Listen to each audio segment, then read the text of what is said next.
I wanted to keep these monitors for myself. I've got 7 studio monitors for your music studio here today. I've got the top sellers, budget picks, and the ones used by famous artists and producers. I've conducted blind tests, I've tested with and without acoustic treatment, listened to a variety of genres, and even mixed my own song with them.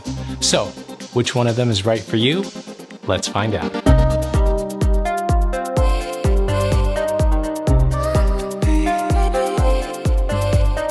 I chose these monitors based on reasonable price, reputation, and, of course, size. These are all 5-inch monitors, meaning they have 5-inch woofers, the most popular size for home producers.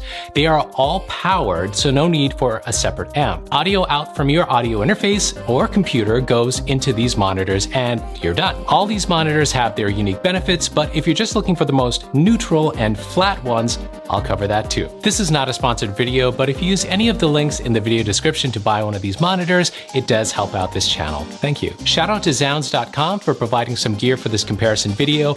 I couldn't find some speakers because of COVID, but Zounds had them. Nice people too. If you're new around here, consider subscribing. I've got tons of videos to help your studio needs. All right, let's get started. Let's start with the most popular studio monitors in this roundup, the JBL 305P Mark II. These are bestsellers on Amazon and Sweetwater. The JBLs are my favorite in the mid-price range. If your budget is under $300, get these. The bass was not as detailed as the KRKs, but still good. Still one of the best in the roundup. The highs were decent, but reminded me of consumer speakers at times. Mids were very level, very nice for mixing. The detail of sound was pretty good, but not up to the level of the Atom speakers in this comparison. So, are these honest? Meaning, will they translate well to other listening environments like your car?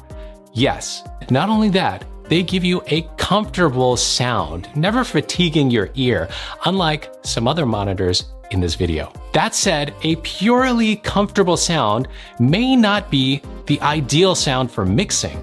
More on that later.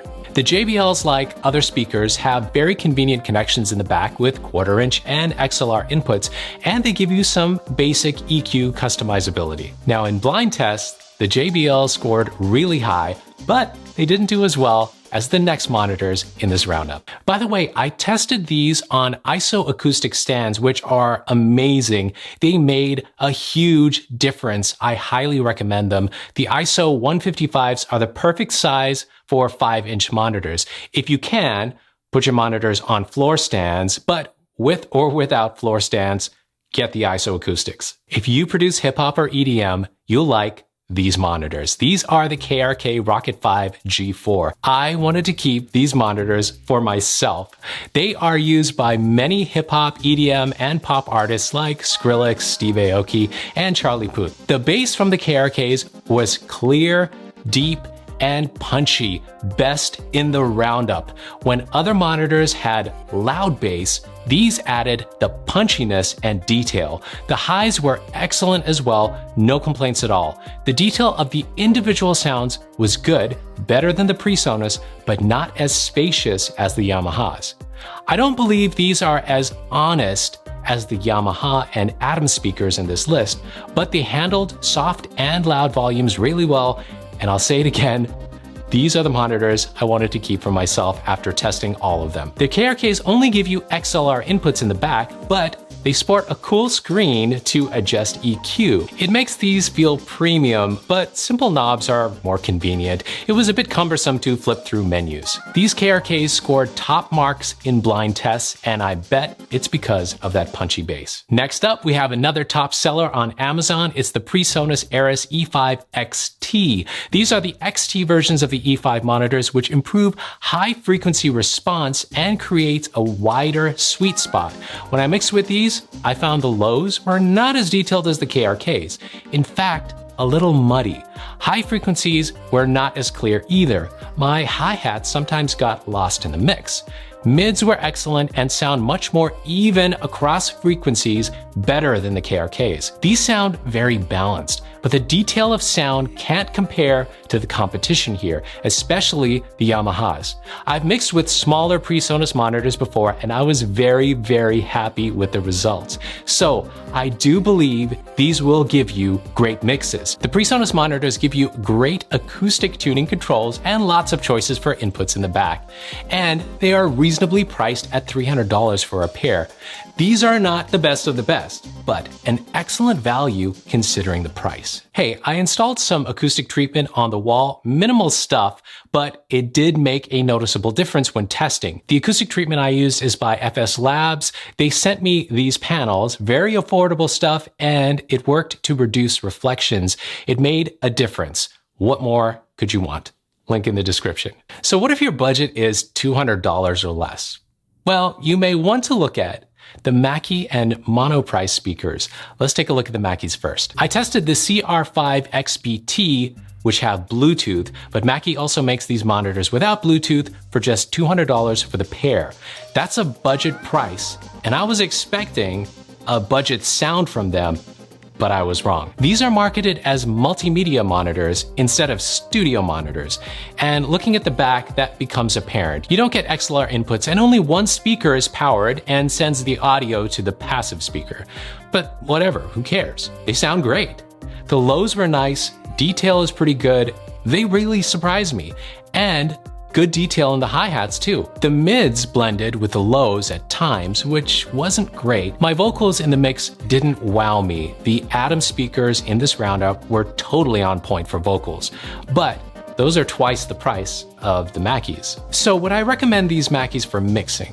Well, they're fine, but from time to time they did sound like consumer speakers. But for the price, I would highly recommend these. They're not on par with the best on this list, but they held their own nonetheless. So what about the Monoprice speakers? These are definitely the least expensive in this list, $159 for the pair, and they've got every type of connector you could want.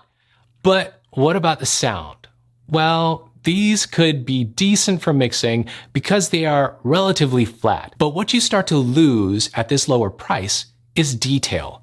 Bass was boomy instead of punchy and clear. I lost my hi-hats in several mixes and things kind of just sat in one place. These are not bad monitors, but when you compare them side by side with the competition here, it's easy to hear the difference that more money makes. If you need something cheap, these will do fine, but I'd recommend you save up for the others in this list if you're serious about music production. By the way, if you're just getting started, make sure you check out my videos comparing the best keyboards and audio interfaces out there. Great for home producers. Watch one right here. All right, next up, the Yamaha HS5s had the best sound space among all the monitors here. It created a 3D space of sound. It's clear to see why artists like Phineas and 21 Pilots use them. These are among the most expensive in this roundup at $400 for the pair, same as the Atoms. But you should prepare for the mids. They were the most pronounced among all these speakers, almost distracting, especially if you have a room that is not acoustically treated. Those mids are going to reflect and may start to annoy you. The bass is excellent on these. The HS5s are all about clarity. The highs were never harsh, but were sometimes overshadowed by those mids. These really remind me of the Yamaha NS10s, those classic, legendary studio monitors. I own the NS10s myself, and the HS5s are actually more pleasant because of the better lows and highs. These are probably the flattest monitors among all of these. Make sure you treat your room, and these will serve you well. By the way, what if you want more? Upgrading any of these to the larger version should improve detail, clarity, and size, which will give you more range. Better lows would be so nice. All right, last we've got the Atom Audio T5V monitors. These have a smaller footprint size-wise, but they're taller than the others in this comparison. Atom speakers have ribbon tweeters that are immediately recognizable. Ribbon tweeters are supposed to be more comfortable for listening for long sessions, less fatiguing on the ears. These monitors didn't score very high in blind tests, but we don't always need pleasant speakers for mixing well. The lows are not as pronounced as the KRKs, but still very clear. The sub-low frequencies in hip-hop music I listened to were kind of lost too, but the mids were very detailed with beautiful separation. I can hear the bass, mids, and highs clearly and pick out sounds very nicely. The clarity in vocals was so good. I could hear the details in sounds like Fs and Ds.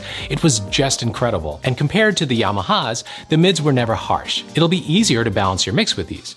If you pair these with a sub, or if you don't need that dramatic low end, these are highly, highly recommended. So what monitors do I use? I have the Barefoot Footprint 01s. They are bigger, louder, and the bass is awesome.